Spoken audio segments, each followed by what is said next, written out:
जय मसीह की प्रियो। नशा मुक्ति के लिए वचन।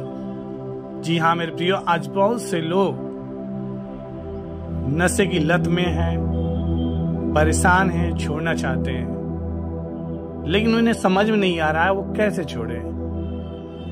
किसी भी चीज का लत लगने का अर्थ है प्रियो, खुद के ऊपर उस चीज का हावी हो जाना, या यूं कहें कि हम उसके अधीन हो गए हैं।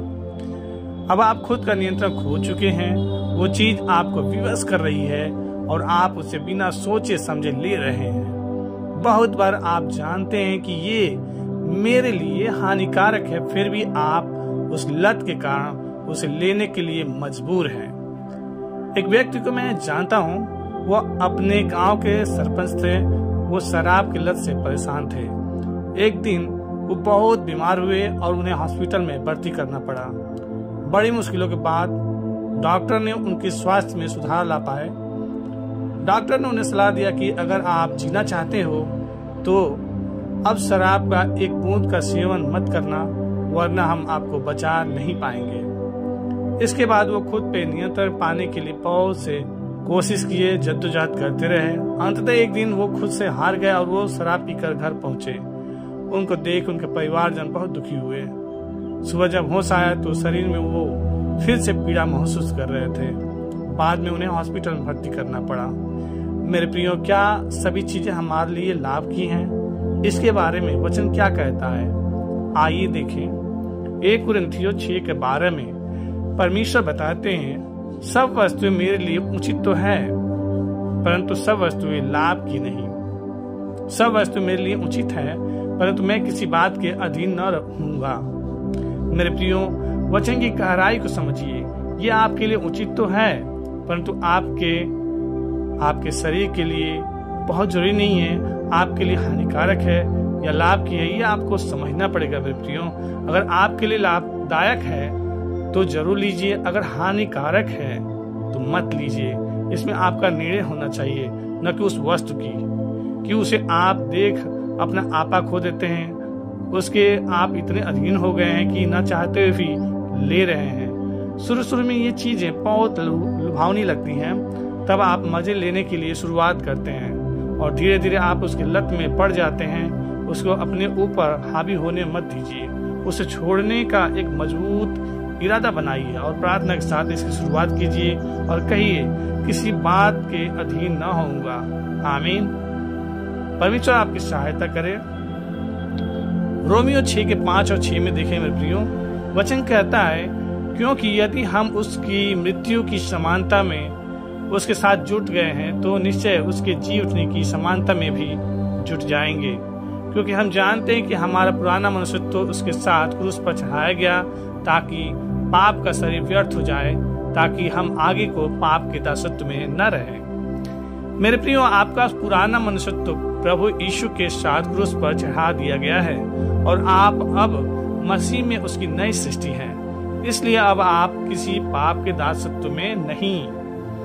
1 कुरिन्थियों 10:13 में कहता है, तुम किसी ऐसी परीक्षा में नहीं पड़े जो मनुष्य के सहने से बाहर है, और परमेश्वर सच्चा है, वह तुम्हें सामर्थ्य से बाहर परीक्षा में न पड़ने देगा, वह परीक्षा के साथ निकास भी करेगा कि तुम सह सको। मेरे प्रियो, आप ऐसी किसी परीक्षा में नहीं पड़े हैं जिससे आप बाहर ना निकल पाओ। आपको प्रभु यीशु इस लत से बाहर निकालने में सक्षम है। आप समर्पण के साथ उसके सामर्थ्य से खुद को नियंत्रित करने में लग जाएं, निश्चित ही आप सफल होंगे। आमीन।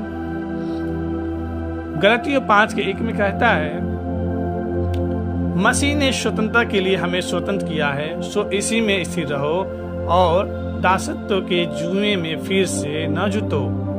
आपका प्रभु यीशु मसीह पर विश्वास ने आपको स्वतंत्र किया है, इसलिए आप उसमें स्थिर रहें। फिर से पीछे मुड़कर आपको देखने की जरूरत नहीं। आप जब स्वतंत्र हो गए हैं तो फिर से दासत्व में जाने की जरूरत नहीं, परंतु प्रभु यीशु आपके इरादे को मजबूत करे। आमीन। आपको करना क्या है? मत्ती 26:41 कहता है, जागते रहो और प्रार्थना करते रहो कि तुम परीक्षा में न पड़ो। आत्मा तो तैयार है, परंतु शरीर दुर्बल है। मेरे प्रियो, आप जागृत हो जाइए, प्रतिदिन प्रार्थना करते रहें, उससे सामर्थ्य मांगते रहें। प्रार्थना इसलिए करें कि फिर पुराने मनुष्यत्व में न पड़े, फिर किसी परीक्षा में न फंसे। आपका आत्मा तो तैयार है परंतु शरीर दुर्बल है, इसलिए शैतान आपकी कमजोर कड़ी को प्रभावित करने की कोशिश करता है ताकि आप उसके झांसे में आ जाएं।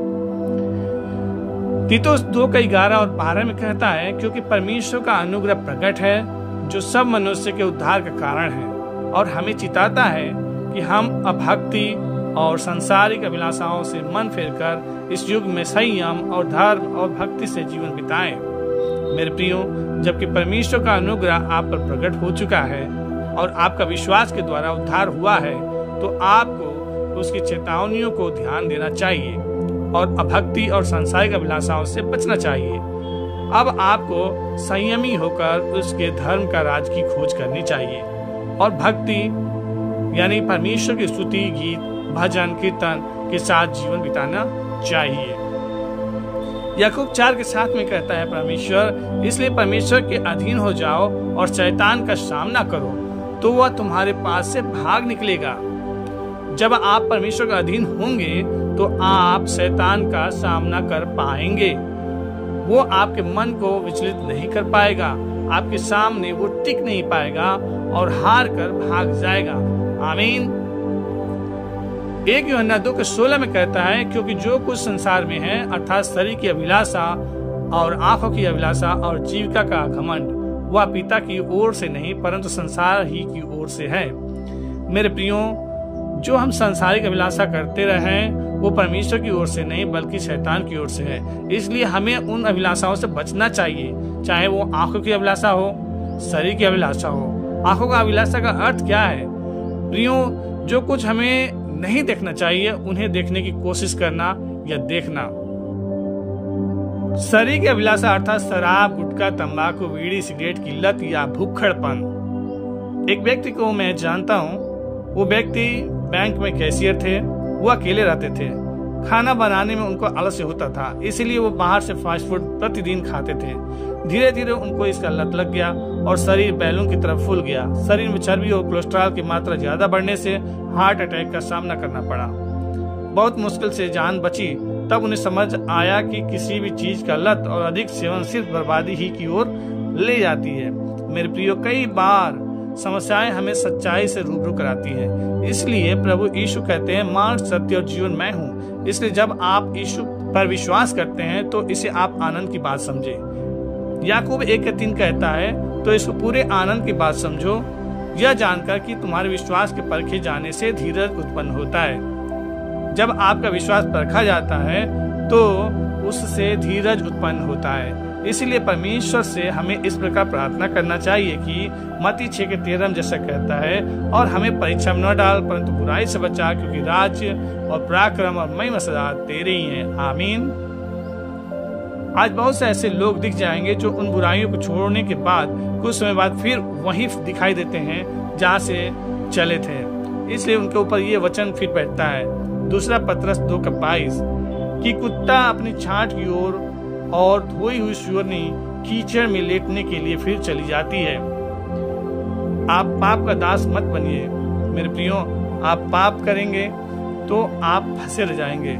यूहन्ना 8:34 में कहता है, यीशु ने उनको उत्तर दिया, मैं तुमसे सच सच कहता हूँ कि जो कोई पाप करता है वो पाप का दास है।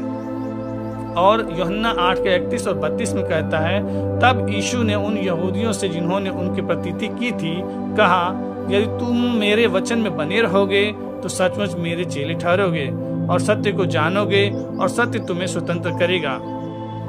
और यूहन्ना 8:36 में कहता है, सो यदि पुत्र तुम्हें स्वतंत्र करेगा तो सचमुच तुम स्वतंत्र हो जाओगे।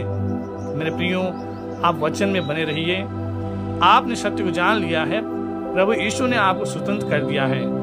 आप अब इन बंधनों से आजाद हो गए हैं। अब आप विश्वास से आगे बढ़ें। अब आप यीशु के चेले हैं। मत्ती 5:13 में कहता है, तुम पृथ्वी के नमक हो, परंतु यदि नमक का स्वाद बिगड़ जाए तो वह फिर किस वस्तु से नमकीन किया जाएगा? फिर वह किसी काम का नहीं, केवल इसके कि बाहर फेंका जाए और मनुष्य के पैरों तले रौंदा जाए। मेरे प्रियो, आप किसी के पैरों में रौंदने के लिए नहीं बल्कि अनंत जीवन के लिए बुलाए और चुने गए हो। पर प्रभु यीशु आपकी बुद्धि को खोलें और अपने सामर्थ्य के द्वारा आपको समझ और संयम प्रदान करें और जयवंत बनाएं। आमीन। इस वीडियो को अपने मित्रों, रिश्तेदारों को जरूर शेयर करें, जिससे दूसरे भी बुरी लत से आजाद हो सके और आशीष पाएं। God bless you.